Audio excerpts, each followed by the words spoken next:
Praise the Lord. நாள் 36 தியான பகுதி யாத்திராகமம் 21 அதிகாரம் மற்றும் 22 அதிகாரம். ஆண்டவராகிய தேவன் மோசேக்கு கொடுத்த அநேக நியாயப்பிரமாணங்களை குறித்து நம்மால் வாசிக்க முடியும். அதில் ஒரு மனிதன் ஒருவனுக்கு அடிமையா இருந்தால் அவன் 6 வருஷம் வரை அடிமையா இருக்க வேண்டுமாம். 7ஆம் வருஷத்தில் அவன் விடுதலையாக்கப்பட வேண்டும் என்பதாக கர்த்தர் சொல்லியிருக்கிறார். அக்காலத்தில் ஜனங்கள் தங்களுக்கு கிரயத்திற்காக அடிமைகளை வாங்கிக் கொள்வது வழக்கம். ஆனால் இஸ்ரவேல் ஜனங்களில் ஒருவன் அடிமையா இருப்பான் என்றால் அவனை அவர்கள் 6 வருடம் வரை தான் அடிமையை வைத்திருக்க வேண்டுமாம். 7ஆம் வருஷத்தில் அவர்களை விடுதலையாக்க வேண்டும் என்று கர்த்தர் கட்டளையை சொல்லியிருக்கிறார். அதே சமயத்தில் அந்த அடிமையானவன் தன் மனைவியோடு கூட வந்திருப்பான், ஆனால் அவன் விடுதலையாகி செல்லும் பொழுது அவனுடைய மனைவியும் கூட விடுதலையாக்கப்பட வேண்டும் என்று தேவன் சொல்லியிருக்கிறார். எதை காண்பிக்கிறது என்றால் ஒரு நாளும் நாம் எந்த ஒரு ஜனங்களையும் அடிமைகளை போல நடத்தக்கூடாது என்பதை காண்பிக்கிறது. ஒருவேளை அந்த அடிமையானவனுக்கு விடுதலையாகி போக மனதில்லாது இருப்பான் என்றால் அவன் என்றென்றைக்கும் இந்த எஜமானோடு கூட அவன் விருப்பப்படி பணி செய்யலாம் என்றும் அவன் விருப்பத்தையும் தேவன் இதில் தெரியப்படுத்தி இருக்கிறார். அதே சமயத்தில்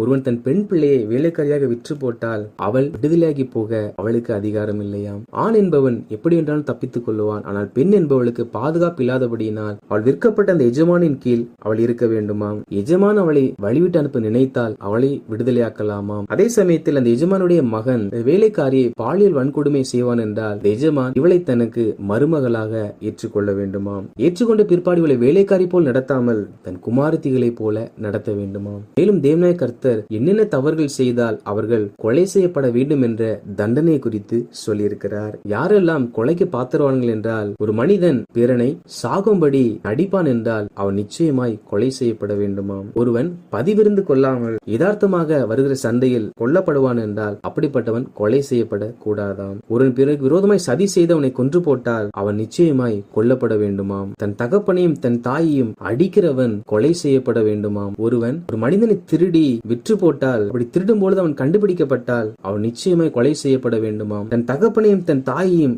சபிக்கிறவன் கொலை செய்யப்பட வேண்டுமாம். 2 மனிதர்கள் சண்டை செய்யும் பொழுது ஒருவன் மற்றொருவனை கல்லால் அடித்து அவன் சாகாமல் கட்டில் கிடையாய் கிடந்தானால் அடித்தவன் ஆக்கினைக்கு நீங்களாய் இருப்பான். ஆனாலும் கல்லெறிந்தவன் நஷ்டத்தை கொடுத்து அவனை நன்றாய் குணமாக்குவிக்க வேண்டும் என்று சொல்லியிருக்கிறார். ஒருவன் தனக்கு கீழே இருக்கிற அடிமையை அடித்ததினால் அவள் இறந்து போனால் பழிக்கு பழி வாங்க வேண்டும் என்று கர்த்தர் சொல்லியிருக்கிறார். மனிதர் சண்டை பண்ணி ஒரு கர்ப்பவதியை அடித்ததினால் அவளுக்கு சேதம் உண்டாகாமல் கர்ப்பத்திற்கு சேதம் உண்டானால் அந்த மனிதன் நியாயாதிபதி இடத்தில் கொண்டு போய் விட்டு நியாயாதிபதி கொடுக்கிற தண்டனைப்படி அவனுக்கு தீர்ப்பு வழங்கப்பட வேண்டுமாம். ஒரு காலங்களை பொறுத்த மட்டில் சேதம் உண்டாகுமானால் ஜீவனுக்கு ஜீவனும் கண்ணுக்கு கண்ணும் பல்லுக்கு பல்லும் கைக்கு கையும் சூட்டுக்கு சூடும் காயத்துக்கு காயமும் தழும்புக்கு தழும்பும் பழி கொடுக்க வேண்டும் என்று கர்த்தர் சொல்லியிருக்கிறார். இதுவே நியாயப்பிரமாணமாகும். ஒருவன் தனக்கு கீழே இருக்கிற அடிமைகளை கண்ணை பிடுங்கினால் அல்லது பல்லை உடைத்தால் அந்த அடிமையானவர்கள் விடுதலையாக்கப்பட வேண்டுமாம். மனிதர்களுக்கு மாத்திரமல்ல மாடுகளை குறித்தும் கர்த்தர் நியாயப்பிரமாணத்தில் எழுதி வைத்திருக்கிறார். அதாவது ஒரு மாடு ஒரு மனிதனை முட்டினால் அந்த மாடு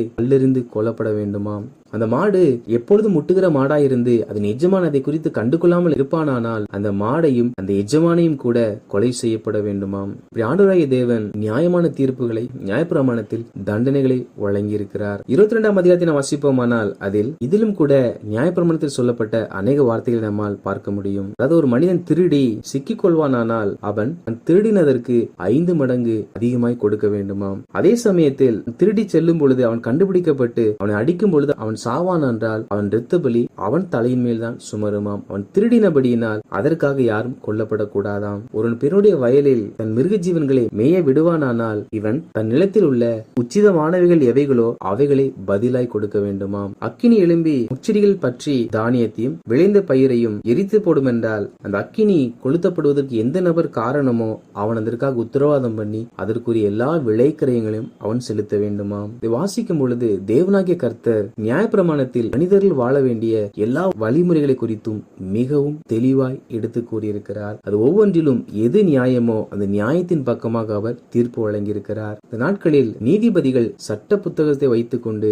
அதில் எழுதப்பட்ட சட்டத்தின்படிதான் ஒவ்வொரு மனிதர்களுக்கும் தீர்ப்பு வழங்குகிறார்கள். இவைகள் இப்பொழுது நடைமுறைக்கு வந்த காரியம்.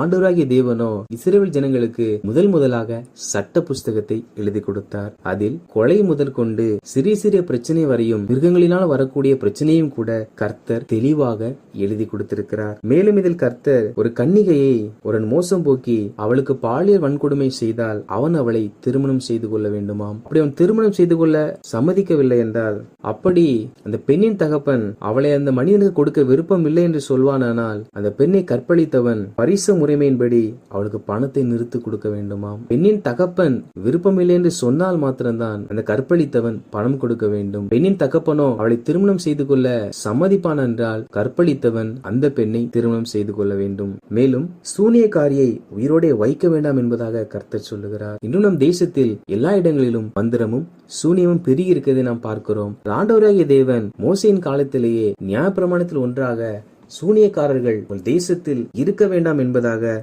சொல்லியிருக்கிறார்.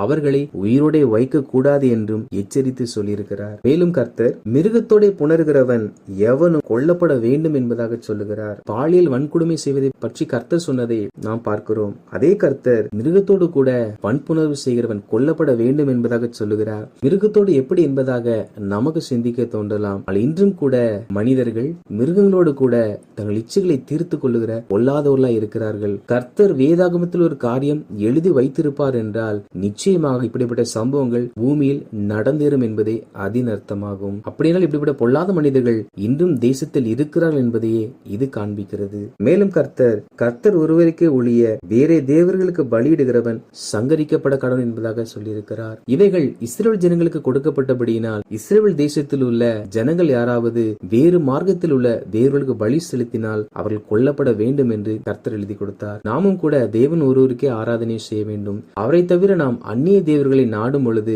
கர்த்தர் நம்மை கொலை செய்ய மாட்டார். ஆனால் நம்முடைய ஆவிக்குரிய வாழ்க்கை மரித்து போய்விடும். ஆவிக்குரிய வாழ்க்கையில் மரித்திருக்கிறவன் எவனும் செத்த பிரேதத்திற்கு சமமாயிருக்கிறான். அப்படிப்பட்டவன் ஒரு காலம் நித்திய ஜீவனை சுதந்திரிப்பதில்லை. மேலும் கர்த்தர் அந்நியனை சிறுமைப்படுத்தாமலும் ஒடுக்காமலும் இருப்பீர்களாக நீங்கள் எகிப்து தேசத்தில் அந்நியர்களாய் இருந்தீர்களே என்பதாக சொல்லுகிறார். அதாவது சிறுமையான எளிமையான ஜனங்களை ஒரு நாளும் ஒடுக்க கூடாது என்று கர்த்தர் சொல்லுகிறார். காரணம் இஸ்ரவேல் ஜனங்கள் எகிப்து தேசத்தில் சிறுமையும் எளிமையும் ஒடுக்கத்தையும் சந்தித்தார்கள். அவர்கள் அப்படிப்பட்ட நெருக்கங்களை சந்தித்தது நிமித்தமாக அப்படிப்பட்ட நெருக்கத்தில் இருக்கிற யாரையும் நீங்கள் உபத்திரவப்படுத்தாதீர்கள் என்று கர்த்தர் சொல்லியிருக்கிறார். நாமும் கூட பாவத்தில் சாபத்திலிருந்து விடுதலையாகி வந்திருக்கிறோம். எனவே நாம் ஒரு நாளும் பாவத்திலும் சாபத்திலும் சிக்கி இருக்கிறவர்களை பார்த்து பரியாசம் பண்ணாமல் அவளை காட்டிலும் நம்மளை மேன்மையாக எண்ணாமல் நம்மை ரட்சித்ததை போல அவளையும் கர்த்தர் ரட்சிக்க விரும்புகிறார் என்பதை அறிந்து அவர்களுக்காக நாம் ஜெபிக்கிறவர்களாக காணப்பட வேண்டும்.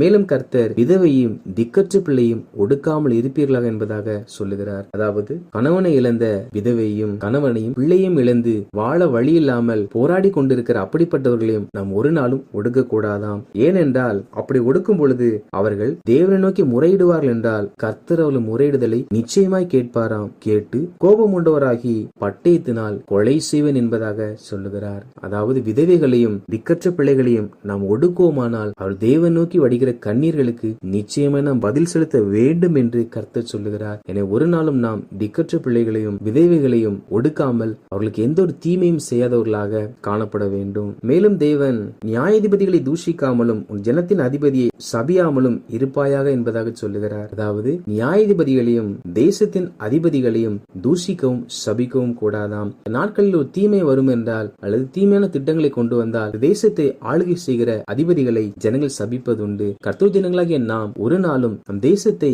வழிநடத்துகிற பாரத பிரதமரையும் அதே சமயத்தில் மாநிலங்களை ஆட்சி செய்கிற முதலமைச்சரையும் மாவட்டங்களை ஆட்சி செய்கிற ஆட்சியர்களையும் நாம் எதிர்த்து பேசவோ சபிக்கவோ ஒரு நாளும் கூடாது. காரணம் அவர்களை கர்த்தர் இந்த பொறுப்பில் வைத்திருக்கிறார். அவர்கள் மூலமாய் தீமை வரும் என்றால் தேவ ஜனங்கள் தேவனை விட்டு விலகி இருக்கிறார் என்பதுதான் அர்த்தமே அல்லாமல் ஒரு நாளும் அவர்களாக தீமை செய்ய தேவன் அனுமதி கொடுப்பதில்லை. எனவே நாம் ஒரு நாளும் நம் இந்திய தேசத்தின் பிரதமரையோ முதலமைச்சரையோ பெயர் சொல்லி அழைக்காமல் அவர்கள் வயதிற்கேற்ற மரியாதை அவர்களுக்கு கொடுத்து அவர்களை பிறர் தூஷித்தாலும் நாம் அவர்களோடு இணைந்து அவர்களை தூஷிக்காமல் அவர்கள் கொடுக்க வேண்டிய கணத்தை கொடுக்க வேண்டும் என்று தேவன் சொல்லி இருக்கிறார். அவள் தேவனை அறியாதவர்களாய் இருந்தாலும் நாம் அவர்களை மரியாதை குறைவாய் பேசாமல் அவர்கள் வயதிற்கு மரியாதை கொடுத்து முதிர்ந்தவர்களை கனம் பண்ணுவதை போல அவர்களை கனம் பண்ணுகிறவர்களாக காணப்பட வேண்டும். இதை கர்த்தர் நியாய பிரமாணத்தில் எழுதி கொடுத்திருக்கிறார். வாசித்த இந்த அதிகாரங்களின்படி கர்த்தர் ஜனங்களாகிய நாம் எந்த ஒரு மனிதனையும் நம் கரத்தின் கீழ் அடிமைகளாய் வைக்காமல் தேவன் நீதியுள்ள நியாயாதிபதியாய் இருக்கிறபடியினால் எந்த ஒரு மனிதனுக்கும் தீங்கு செய்யாமலும் தீங்கு செய்ய நினைக்காமலும் தேவன் ஒருவருக்கே ஆராதனை செய்து பாவத்தில் விடுதலையாக்கப்பட்ட நம்மை போல தேசத்தில் பாவத்தில் சிக்கப்பட்டிருவர்களுக்காக ஜெபம் பண்ணி திக்கற்றவர்களையும் விதவைகளையும் ஒடுக்காமல் ஜனத்தின் அதிபதிகளை தூஷிக்காமலும் சபியாமலும் அவர்களுக்காக ஜெபிக்கிறவர்களாக காணப்பட வேண்டும். நாம் இப்படி செய்யும் பொழுது நிச்சயமாக கர்த்தர் நம்மையும் நம் குடும்பத்தையும் ஆசீர்வதிப்பார். ஆமேன்.